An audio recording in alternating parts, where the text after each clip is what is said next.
Hello, lovely writers, and welcome to this week's Writerly Wednesday. I hope you are having a beautiful week, and if not, this is going to be our opportunity to turn it around for you. Today, we're going to dive in a little bit deeper into something I've mentioned before, which is human design, and I'm going to give you context as to why I'm bringing it up.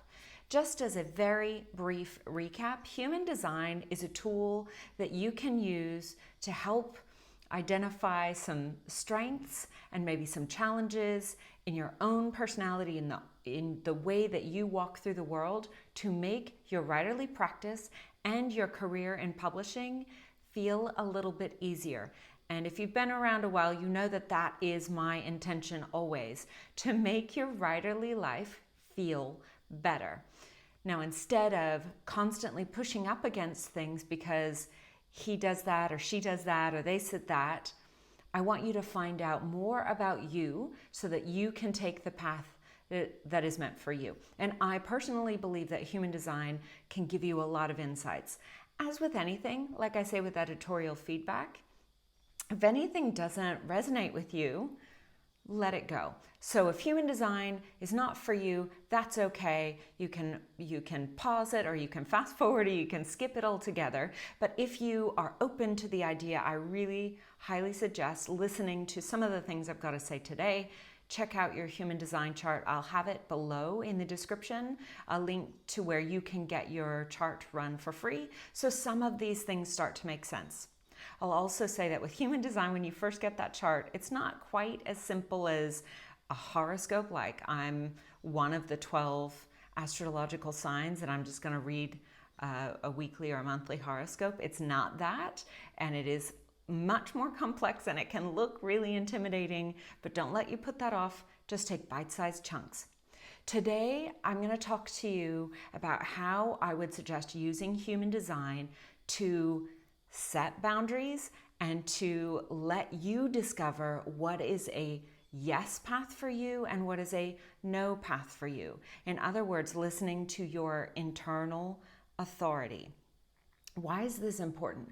Well, number one, if you've been in the game for a little while and you have seen whether you are looking for a publishing deal or you've already got your book out and you have people approaching you, especially in social media, it's really hard to know who can I trust, what opportunities are right for me in terms of promoting my book, what publishers are right for me in terms of having a good and profitable publishing partnership, and what things just aren't right. And what's right and wrong for you may not be the same as somebody else. So that's why it's really important to know what feels right for you.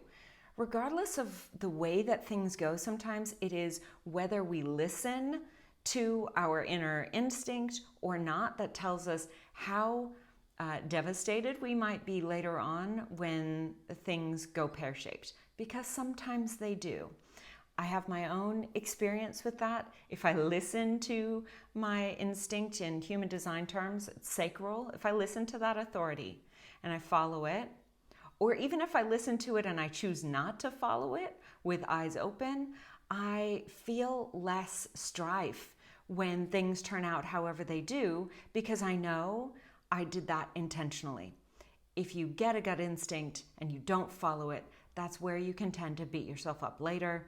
And we don't need any of that noise, okay? So the 5 types we've talked about before: generator, manifesting generator, manifester, projector, and reflector. The vast majority of people are going to be generators. I don't know the breakdown for everything, but I can say the most common is generator, the least common is reflector. So now let's talk about that internal authority. We can talk about gut instinct, and that's the way that people talk about it all the time. But the truth is that each one of us experiences gut instinct a little differently.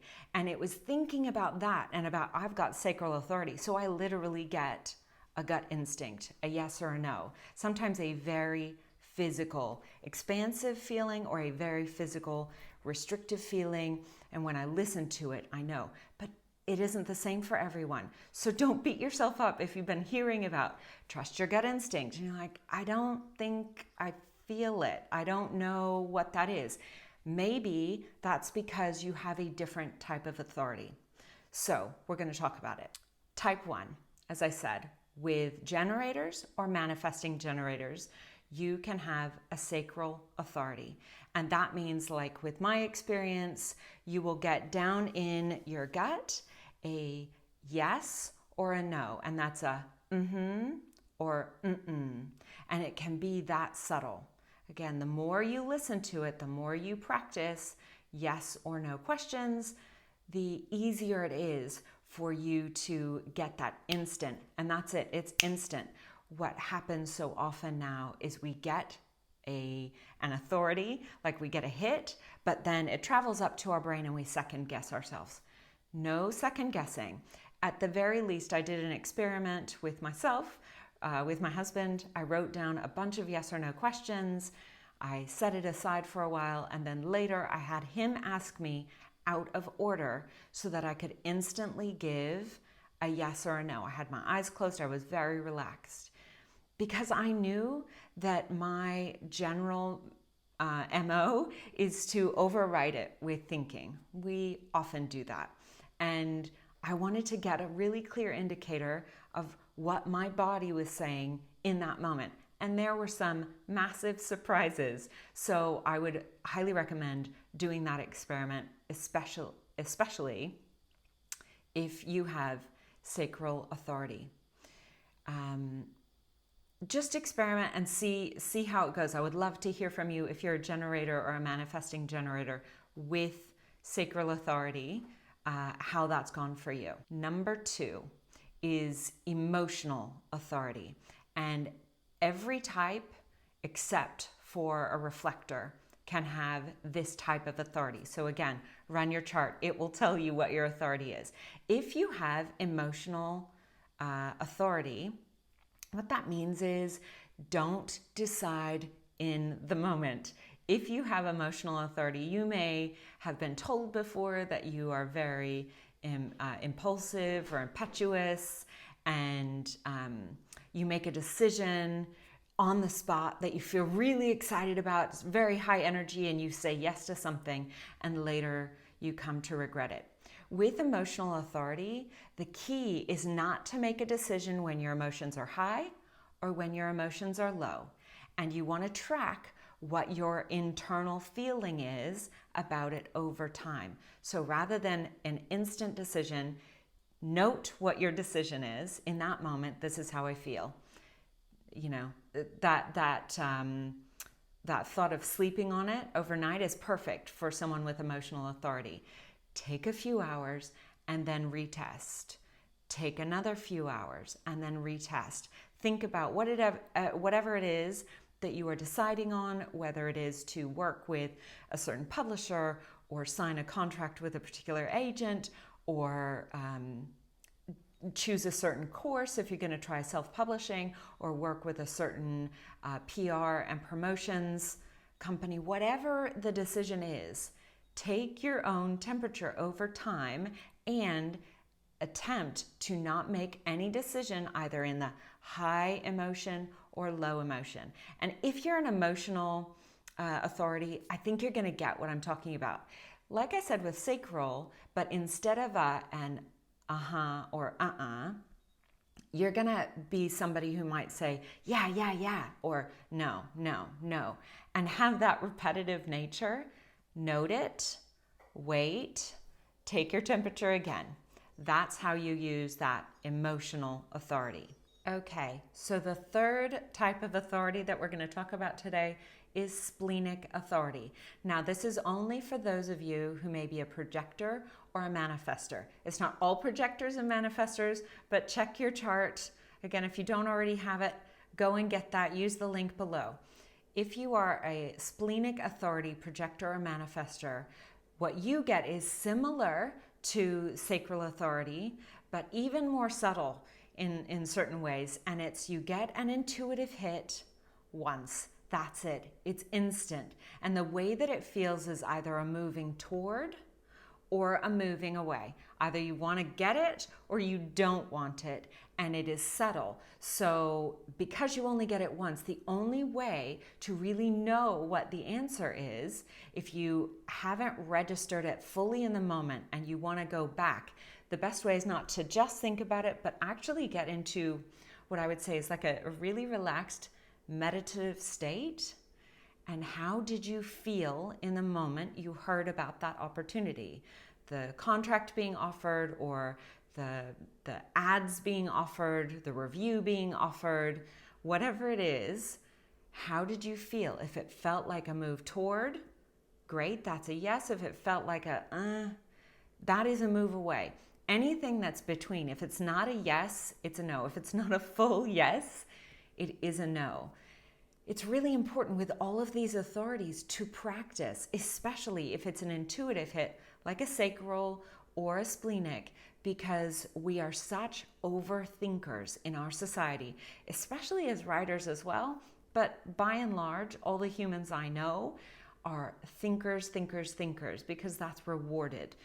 It's really staying in your intellect is rewarded. But the truth is, you may have experiences through your life where you have felt a thing, but then you thought, oh, don't be so silly, that's not nice, or that's superficial, or that doesn't make sense, and you went a different way, and lo and behold, that initial feeling was spot on. It may take years to see it, but that's what we talk about when we talk about ignoring red flags. My red flags aren't the same as your red flags, and that's why it's important to listen to that. So if you have splenic authority, start practicing. How do you feel in the moment? Do you feel moving toward or away? Forgive barking puppies, it could be mine. The fourth one we're going to talk about is ego manifested authority, and this is only for manifestors. Now, the next few that I talk about are going to be all around talking it out, which so appeals to me. Even though I am Sacral Authority, I probably do this as well. Or maybe it's just I find people talk to me, and so they're doing their authority using me. If it's ego manifested, if that's your authority type, then what you want to do is talk it out.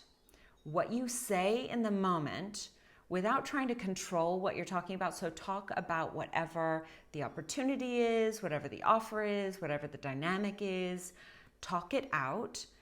You don't have to talk it out to anybody else, but if you want to talk it out and record it, or talk it out and just listen to what you are saying, that will give you your answer. Is it a yes or a no? Is it a I want to do this, or it's not quite right for me? And it's okay to say no to things in the moment that are not quite right. Wait for them to be quite right.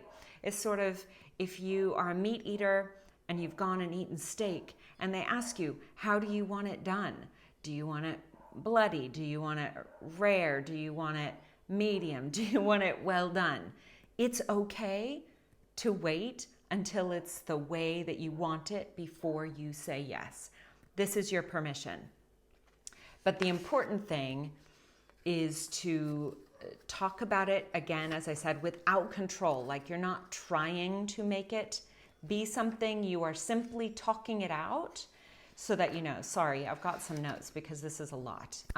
If you need to take notes and rewatch it, highly suggest it. Okay, now we are on to ego projected. And again, just for projectors here, if you are an ego projected authority, again, we're going to be talking about energy here.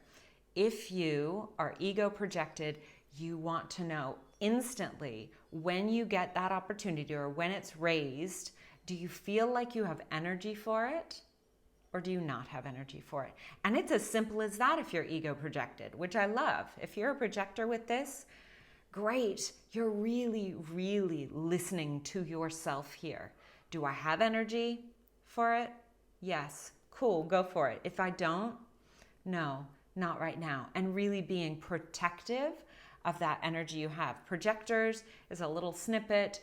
Don't generate or don't necessarily generate their own energy. And because of that, they have to be even more protective of their energy. As a generator, I wake up every day with energy, and the only thing that I need to worry about is assuring that I'm working in alignment with what is best for me, meaning I can run past and burn out really quickly if I'm not working in alignment.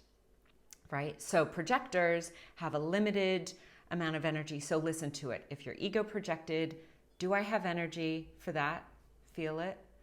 Do I feel like I have energy? Yes. Cool. I don't know is the same as no. And then it's a no for now. The next one is self-projected authority. Again, just for projectors. And this is that talking again.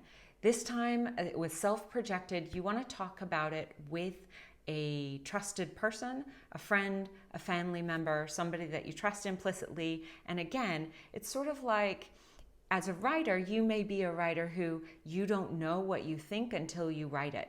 That's a Joan Didionism. You may not know exactly how you feel until you talk it out. So it's kind of a combination. You're talking about it with somebody that you trust, and you're talking about it so that you can hear yourself back and you will get a clear indication of which way you want to go. Again, trying not to overthink it, even though, yes, we're asking you to listen and that feels like a mental state. But still, what you're doing is you're hearing yourself, and emotion and energy, the word choices you make, they're all going to be encoding your answer. So pay attention to those. Sense what's right for you based on how you're talking about it.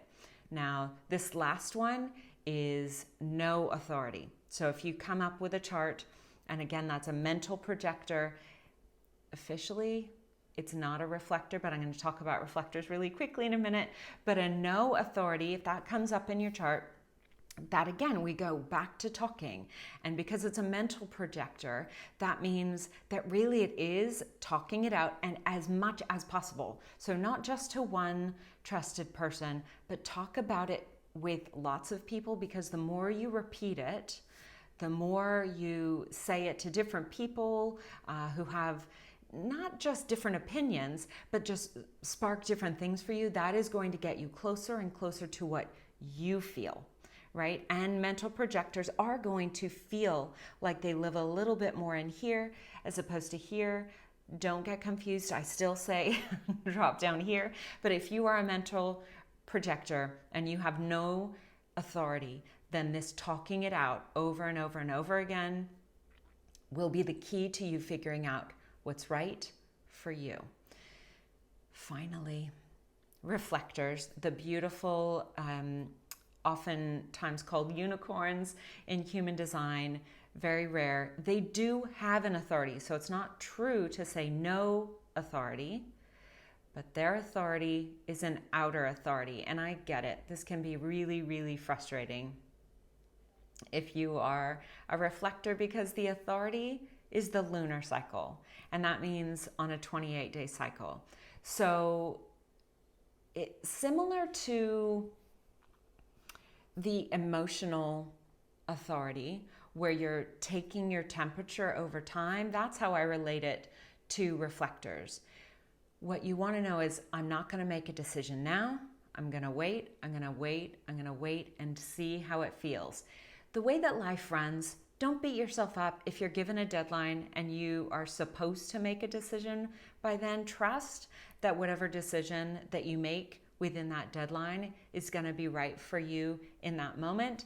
And if it's not, it will be a learning opportunity. We all go through that regardless of our type, right? That's the way that life is. None of us have a road without bumps and pivots and twists and turns, highs and lows. So if you are a reflector, first of all, reach out. Let me know in the comments if you're a reflector, because I'd like to chat more with you. My goal is to make the reflectors who are writers have an easier time with their writerly career as well. It just means the challenges are slightly different. But if you are a reflector with an outer authority, that's a officially the way that you're meant to do it, which is wait as much as possible. Keep checking in with self. Does it feel right? But there's no specific center in the body that's going to give you a resounding yes or no. It's just over time, you'll either feel a leaning one way or another. Maybe that's the best way to think about it. Reflectors, sort of like the tides. You're either going to find yourself moving toward it over time or moving away from it over time. And that's going to give you your indicator. How's that, writers? Is that a bit of a mouthful? Today's video, not super long, but maybe a little bit longer than usual. I would love to hear what you have experienced. Number one, do you know your human design? If you don't, like I said, click the link below in the comments. That's going to give you a free chart that's going to tell you about your authority. And that's the first place we're going to go when you decide what's a yes or a no and how to get your boundaries right. Without good boundaries, the writerly life can be really hard. So I hope you have a beautiful writerly week. Until next time, writers, have fun, and I'll see you again soon. Bye.